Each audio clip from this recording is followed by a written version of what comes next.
Tem uma última coisa que também era uma coisa que estava acontecendo ali no final da vida dele, nessa partida tão brusca, que ficou inconclusa e que gera um interesse popular que talvez seja maior até do que o que aconteceu mesmo, mas é o que as pessoas perguntam. Nesse desenvolvimento de contar a história, o que ele estava ali com um caso romântico inconcluso, uma relação com a Adriane.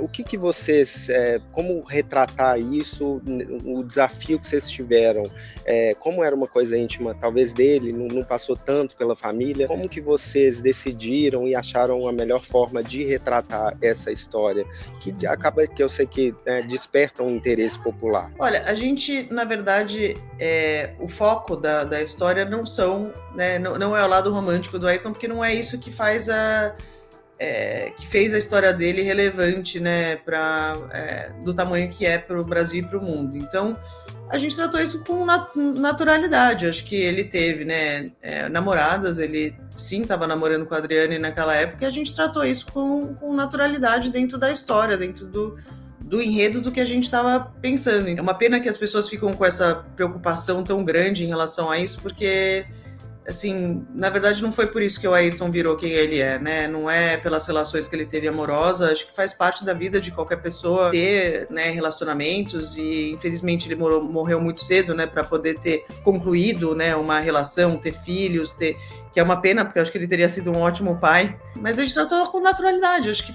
fez parte da história dele, mas não, o foco não é esse da história, entende? Mesmo antes de entrar no carro, eu já sabia que eu tinha nascido para correr.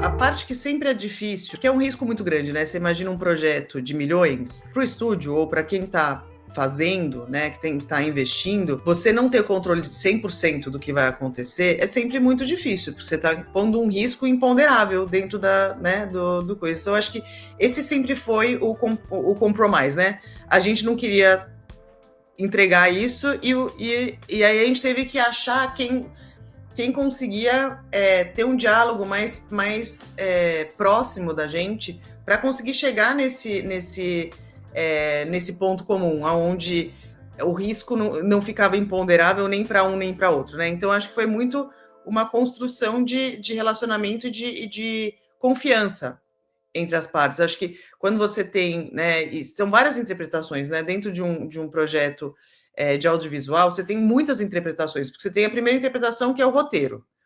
Depois você tem outra interpretação, que é a versão do diretor sobre aquele roteiro. Aí você tem a interpretação do ator sobre quem ele está representando. E depois você tem a interpretação de quem vai fazer a edição. Então, assim, são muitas fases, né? Então, a gente teve que, né, olhar cada uma dessas fases e entender qual que seria o compromisso que a gente ia ter. Qual que é o limite que os dois ficam felizes em relação, né, a correr risco. Então, acho que foi muito mais nesse sentido, mas como o Ayrton, ele era muito privado e as pessoas não sabiam quem ele era fora das pistas, essa era a maior preocupação que a gente tinha, porque é diferente de você estar sempre na televisão ou sempre, tipo, nas redes sociais, fica claro quem é a personalidade, né? No nosso caso, no caso do Ayrton, ele não está mais aqui para contar e também não tinha esse lado. Então, muitas coisas ninguém sabia que ele era de tal jeito, né? Você falar que ele era brincalhão, que ele era, né, tipo, as pessoas não entendem isso. Então, para você fazer um roteiro que cabe isso, você precisa ter esse diálogo aberto, entendeu? Então, isso foi uma coisa muito legal que a gente conquistou com a Netflix e com a Golani. Eu sei que eu posso ser campeão.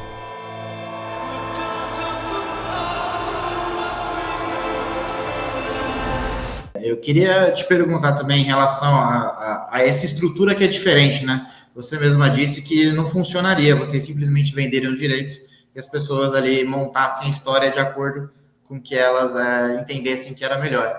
Então, como é que funcionou essa relação financeiramente falando? Já que não teve uma compra ali de direitos para que fosse realizada a série. Vocês cederam ali os direitos e aí vocês negociaram lucros? Como é que foi em relação a essa negociação? é no formato normal que acontecem né, esses projetos de audiovisual, né? Você tem você tem direitos diferentes, né? Você tem o direito de imagem e da história do Ayrton, e você tem o direito sobre o filme ou sobre a série, e, né? Então tem uma composição nesse sentido, assim. Então a gente não deu e a gente não vendeu, a gente participa junto, né? Então acho que esse que é um pouco a lógica né, do trabalho. E Bianca, você falou aí da prática, mas na ideia, quando você vai ver aprovar, tipo, aprovar um roteiro ou uma interpretação, o que o Senna era e o que o Senna não era? Qual que é o critério? Assim, não, isso aqui ele é, isso aqui ok, isso aqui ele não era. Conceitualmente, né? Tanto como pessoa, mas principalmente como gestora da marca. O que vocês olham para ver tanto um roteiro, quanto uma interpretação, quanto também outro produto, assim. O que conceitualmente, o que ele era e o que ele não era? Eu acho que não é o que ele era, o que ele não era. Eu acho que são atitudes que, né, que vão muito contra a personalidade dele ou que vão perto da personalidade. Porque, claro, ninguém vai saber exatamente como é que ele vai lidar com uma situação, sendo que ele não está aqui, né? Mas a gente tem o histórico, e também histórico, tipo, digamos assim, real, né, da história que aconteceu, e também do que ele disse para minha mãe, ou para o Léo, ou para, né, que compõe aquela visão, né, da história. Então, é muito mais nesse sentido de você entender, né, por exemplo, ele ficaria bravo nessa situação? Ou ele ficaria, né, tipo, chateado? Então, esse nível de ponderação, né, que no final é o que faz você poder passar a personalidade de alguém, é que é importante, né? Então a gente ia muito nesse lugar, sabe? Então tinham roteiros que saíam muito fora né? Nesses 16 anos, tinham roteiros que saíam muito fora do que o Ayrton faria. Então a gente tinha que ponderar, porque quando você só olha o Ayrton pela lente da corrida, parece que ele vai ter uma atitude. Quando você olha o Ayrton como um todo, você vê que ele não é aquela atitude. Isso que levava as pessoas a não entender às vezes, por que ele tinha certas atitudes que a pessoa não estava esperando, entendeu? Então foi muito mais nessa modulação, sabe, da intensidade das emoções, do que necessariamente do que ele era ou não era. Porque todo mundo pode ser um pouco de tudo, né? Dependendo do dia, dependendo de uma série de fatores. Então, acho que é muito mais essa ponderação e no arco geral, o que você conclui daquele personagem, né, daquela pessoa, do que necessariamente uma coisa binária. I need you to keep it under control. I have to leave. I'm sorry. Ô, Bianca, e o Ayrton era muito criterioso com a imagem dele, muito zeloso da própria imagem, e eu acho que isso se traduz no zelo que vocês têm, né, que continuam tendo, e na história da série, que me interessa muito, assim, em como essa série foi construída com esse critério, porque parece que tem 16 anos que a Gulani teve ali a primeira ideia. Quais foram os desafios, contando essa corrida de 16 anos, quais foram os empecilhos, o que vocês buscavam, por que de filme virou série, assim, você consegue lembrar, assim, os principais desafios que vocês enfrentaram nesse tempo e como a família participou disso? Olha, foi um processo longo por várias razões. Eu acho que uma das principais razões é que, para a família, para nós, a gente queria ter certeza de que o que fosse sair, né, o que sairia fazendo jus à personalidade de quem era o Ayrton, né? Então, isso para a gente sempre foi muito importante. Acho que era menos sobre quem vai aparecer na história, qual vai ser exatamente o arco da história, e muito mais da gente conseguir passar o Ayrton como ele era. Então, eu acho que isso fez com que a gente demorasse muito para achar o parceiro certo que tivesse essa abertura, né? Porque não sei o quanto vocês conhecem, né, desse meio de entretenimento. Normalmente eles compram, né, por exemplo, uma Warner, uma Lionsgate, eles compram os direitos sobre a imagem de tal pessoa, sobre a história de tal pessoa, eles fazem o que eles quiserem, né? E aí eles contam a história do jeito que eles querem. E para a gente isso não funcionaria. A gente queria poder participar e ter certeza de que eles estariam fazendo o Ayrton ou Ayrton, né? Então, isso fez com que a gente demorasse bastante para achar o parceiro e cair, né? Hoje em dia, 3 anos são 2 décadas, né? Você imagina 16 anos, o quanto que as coisas evoluíram, né? Então, nem existia VOD quando a gente começou a falar desse projeto, então era uma coisa muito mais, né, pensando em filme. Aí, quando você pensa em filme, você tem um budget que precisaria, né, pensando que você está usando carro, que você está usando pista, que é um budget alto, não é um orçamento alto para você fazer uma coisa de qualidade, então a gente precisaria trazer parceiros como estúdios que tivessem interesse, né, em fazer isso, mas daí tinha toda essa questão do controle, né, sobre a narrativa e sobre o personagem, e isso foi indo ao longo do tempo, e aí como surgiu a Netflix como, né, um potencial. E a gente gostou muito do estilo deles, da proposta deles de realmente fazer jus à história do Ayrton e querer contar essa história da melhor maneira possível com a gente. E aí, nisso saiu o começo da parceria. Só que daí a gente mudou tudo de novo, porque, na realidade, a gente ia começar a filmar quando começou a Covid. Então, também parou tudo de novo. A gente ia fazer o lançamento, né, o anúncio do projeto na semana, estava planejado para 2 semanas depois que o Covid começou. Então, aí para tudo, não dá para fazer pesquisa, né, não dá para fazer pesquisa de espaço, não dá para fazer visita técnica, não dá para definir quem vão ser os atores, não dá para definir nada, porque você não sabe quando vai terminar, então as agendas, tudo. E no final, né, como eu não acredito em coincidências, né, mas coincidentemente acabou que a gente vai lançar a série no ano de 30 anos do legado, né, que acho que não poderia ser mais especial. Então acho que Deus está preparando tudo para a gente está achando que está controlando as coisas, mas quem controla é ele ali de cima. I don't want to interrupt you. No. It's always a pleasure to meet Ayrton Senna. E queria te perguntar em relação a esse processo, né? A partir do momento que as parcerias foram fechadas, estava ali a Gulani, estava ali a Netflix, e começou a ser produzida realmente, a ser filmada a série. Como é que foi o acompanhamento da família nesse processo? Vocês estavam ali presentes sempre em gravações? Vocês conversavam sempre com a equipe? Como é que foi esse período? Foi um período muito intenso, né? A gente participou, né, da construção de todos os roteiros, né, de todas as aprovações, né, disso, e também da parte de figurino, né, de tipo, né, porque são pessoas reais, né? Então tem uma pessoa que representa a minha avó, tem uma outra pessoa que representa a minha mãe, né? Então tinha toda a questão de personalidade, né? Como é que aquilo ia ser contado, né?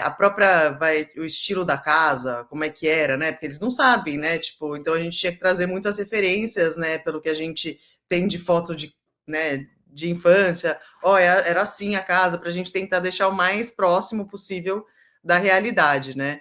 E depois eu tive a oportunidade com a minha mãe, né, com a Viviane, a gente foi ver a preparação do começo de filmagem, acho que quase um mês antes de começar a filmar, então foi aí que a gente conheceu o Gabriel Leone, tipo, ao vivo, né, porque a gente já tinha falado por Zoom, né, mas foi a primeira vez que a gente se viu e que a gente conheceu o diretor, que é o Vicente, e toda a equipe que trabalha, e foi muito legal ver a preparação. O Gabriel já estava super caracterizado, ele falando, né, falando português, tipo, como se fosse um paulista. Então, assim, foi muito especial ver essa preparação, porque tem uma preparação enorme, né? Já tinha, acho que umas 400 pessoas trabalhando, né, para fazer aquilo acontecer, um figurino, um espaço gigante de figurino para a gente ver. E aí depois eu fui 2 vezes ver filmagens, né? Daí eu vi, tipo, coincidentemente, de novo, né? Eu vi a parte da gravação da corrida de 91 no Brasil. Então foi muito especial para mim ver aquele momento, porque é um momento, né, para o brasileiro muito especial. E assim, o Gabriel, assim, introjetou ali naquele momento, que foi muito, muito legal, assim, gostei muito de poder participar disso, e parecia que você estava vendo a cena de verdade, sabe, quando você, do pódio, tipo, que você tá lá, né, embaixo, e era onde a gente via, então, assim, para mim voltou muito, sabe, a minha memória emocional, né, então, assim, foi muito especial, a gente participou de muitas etapas, e a gente foi ver a série ainda no offline, ainda não estava pronta, em final de maio. Logo depois das corridas, né, de Mônaco e Imola, eu e minha mãe fomos para lá para ver, a gente assistiu, maratonou, foram 6 episódios, um atrás do outro, e foi incrível, assim, eu não parava de chorar, foi muito emocionante, porque a série é linda, né, tipo, eu não chorei porque era triste, mas é porque eu senti o Ayrton lá de novo, sabe, foi uma coisa muito especial para mim, realmente conectou de novo num lugar onde eu não sentia há muito tempo, e isso que eu, né, trabalho com a imagem do Ayrton, então eu vejo isso todo dia, então é difícil hoje de me emocionar como, né, como eu me emocionei, então realmente eu acho que as pessoas vão amar. Pra entrar na memória de todos os brasileiros! O Ayrton era uma pessoa muito privada, naquela época também não existia rede social, nada, né, então o que as pessoas conhecem dele é o que aparecia nas corridas, né, e nas entrevistas, o que é muito diferente da vida normal dele, né, da vida fora das pistas. Então, o próprio Gabriel, né, me ligava várias vezes para perguntar coisas. Mas que o Ayrton, como é que você acha que ele reagiria aqui, né? Minha mãe participou muito também, né, dessa ajuda de entender o perfil, né, do Ayrton. E aí, por exemplo, né, uma das perguntas foi que o Vicente, na verdade, que é o diretor, perguntou assim, Bianca, mas o que ele dava de presente para vocês? Ele trazia presente para vocês, né? Quando ele voltava, assim, trazia. Então, o que a gente, né? O que a gente põe, né? Nesse momento? Eu falei assim, olha, ele adorava me dar relógio, então acho que relógio é uma coisa legal. Então, a gente trazia um pouco desse, né? Desse detalhamento, né? Comida, não, o que ele gostava de comer? O que vai aparecer na cena? Vai aparecer um arroz, feijão e batata frita, o que ele gostava de comer. Então, era muito né? Esse cuidado com o contexto real, né, que a gente trouxe, que a gente pôde trazer, né, nessa troca. A série é uma coisa que é muito importante para o legado do Ayrton, né, acho que a gente poder passar para as novas gerações quem foi o Ayrton, através, né, do novo estilo de entretenimento, acho que é fundamental para a gente, não só pela marca, mas também pelo legado dele, pela história dele, das pessoas poderem conhecer, né? Quem não viu ele correr, poder ter um pouco de contato com, né, o porquê que ele se tornou esse herói nacional, o porquê que ele é tão importante para o nosso país. Então a gente está muito feliz, foi um trabalho aí de 50 mãos e muito tempo para a gente chegar no resultado que a gente tem agora, e eu não vejo a hora de que todos possam assistir. Tá tudo errado. O regulamento, a imprensa, os pilotos. McLaren's fracturing in two. Bianca, obrigado aí, né, por falar com a gente. Eu falei mais cedo com o Álvaro Mamute, que é um roteirista, um cara muito interessante, porque ele é fã do Senna, tem 30 anos, e ele me contou um caso que eu achei muito legal, que ele há 8 anos, ele não era ninguém como roteirista, e conseguiu uma reunião com você para apresentar uma proposta de série. Eu queria saber como é que foi do seu lado, como é que você recebeu esse jovem aí, meio aventureiro, talvez como Senna, num ambiente que eu acho que já tinha ideia da série, e como é que foi essa conversa com ele?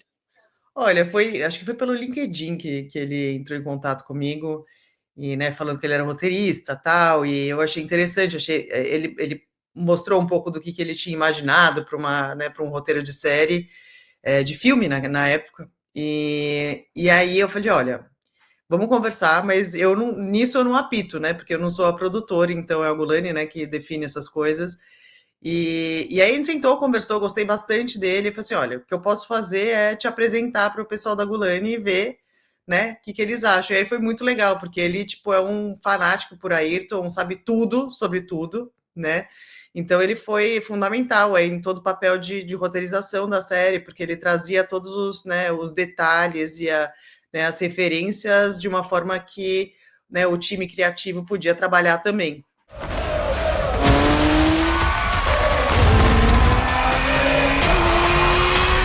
Eu queria entrar também em relação a essa questão dos números com você, Bianca, em relação a quanto movimenta essa marca, né?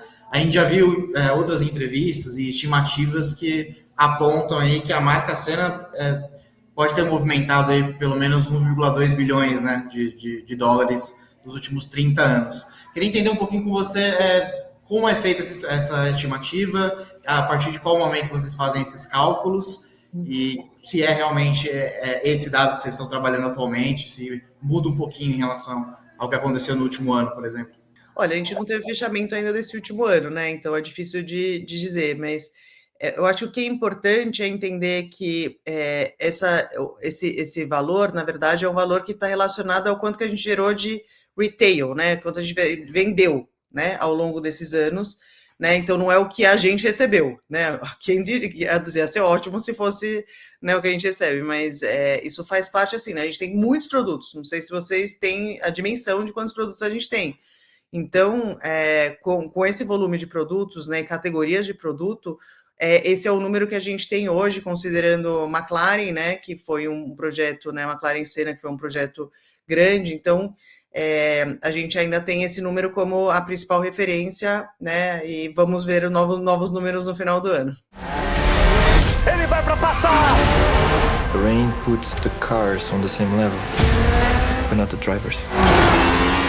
E a gente está numa janela, talvez, de possível renovação dessa imagem, de se aproximar da geração Z, que não viu o Senna ainda viva, mas ainda tem algumas entradas, talvez, para conhecer e admirá-lo. Assim. Eu vi você falando numa entrevista para a Folha que vocês se adaptam enquanto o mundo vai mudando. Que entradas vocês veem para conversar com a geração Z? Tem a série anterior da Netflix, Drive to Survive, Games. De que forma vocês estão tentando se adaptar enquanto o mundo vai mudando? Eu acho que a série é com certeza um bom exemplo disso, né? Acho que esse é o formato novo. A gente estava discutindo um filme e acabou lançando uma série, né? Então tudo começou com um filme, mas, né, esse é o formato que agora está sendo mais consumido. A gente também tem um mundo dentro do Roblox que tá falando com crianças, né? Menores. A gente vai lançar um mundo também no Minecraft, que também já é outro, né, público. Games, em geral, é uma coisa que a gente trabalha para a gente conseguir trazer essa nova geração, né? Então, a gente teve parceria já com a PlayStation, com o PS4, eu acho, com o PS6. Tivemos uma parceria agora recente com a Codemasters, com conteúdo dentro do jogo da Fórmula 1 mesmo. Então a gente vai, né? A gente tem produtos, por exemplo, com a Topps, que daí entra um pouco mais em cards colecionáveis e álbuns de figurinha.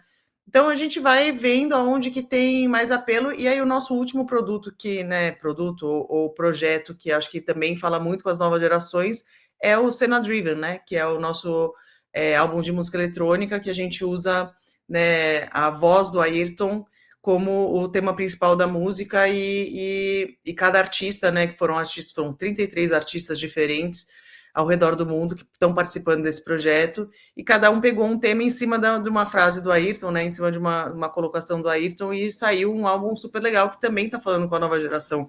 Então são formas muito, muito diferentes e fora da caixa, né, que a gente vai tentando encontrar para passar valores para essas novas gerações, né? O nosso objetivo é, obviamente, perpetuar a imagem do Ayrton, a história dele, mas também trabalhar a marca como um incentivador, né, de você não desistir, de você ser a sua melhor versão todos os dias, e que era o que o Ayrton representou para quem estava vendo ele correr, né, e é o DNA que a marca tem. Perfeito. Só para entender um pouquinho mais em relação a essas movimentações, vocês têm uma gama muito grande de produtos licenciados e tem também os ganhos com direitos de imagem, né, que vocês estão cedendo para a criação de outros produtos. Além dessas duas frentes, qual você acredita que é a frente que mais rende movimentação financeira para a marca Senna hoje? O jeito que a gente vê é que tem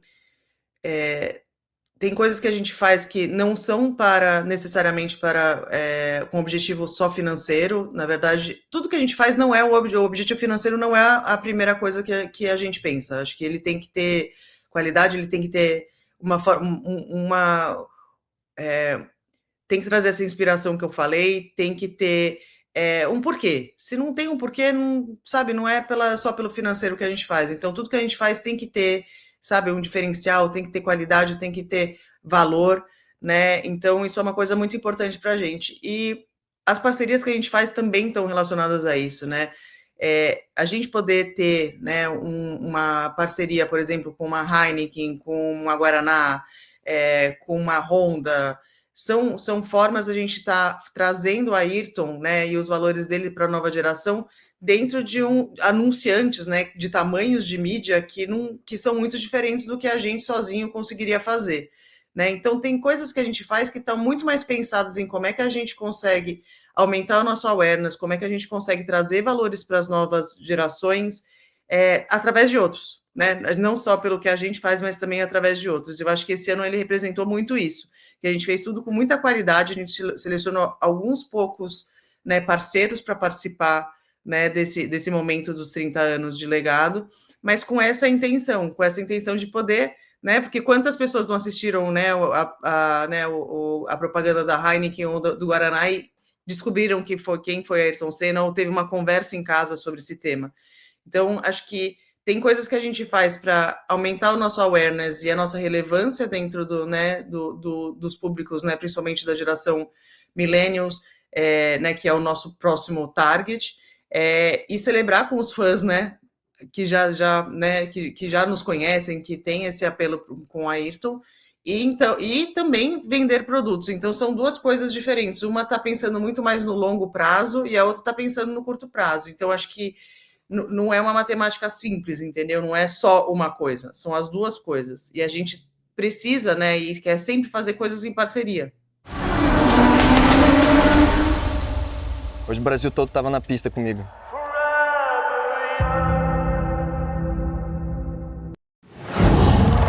Qual?